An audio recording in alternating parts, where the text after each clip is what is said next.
čo sa hovorilo na Katarínu? Katarína na blate, Vianoce na lade.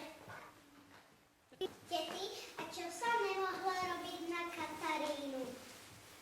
Nemohli šiť z jehlou, Lebo by nebola žiadna úroda.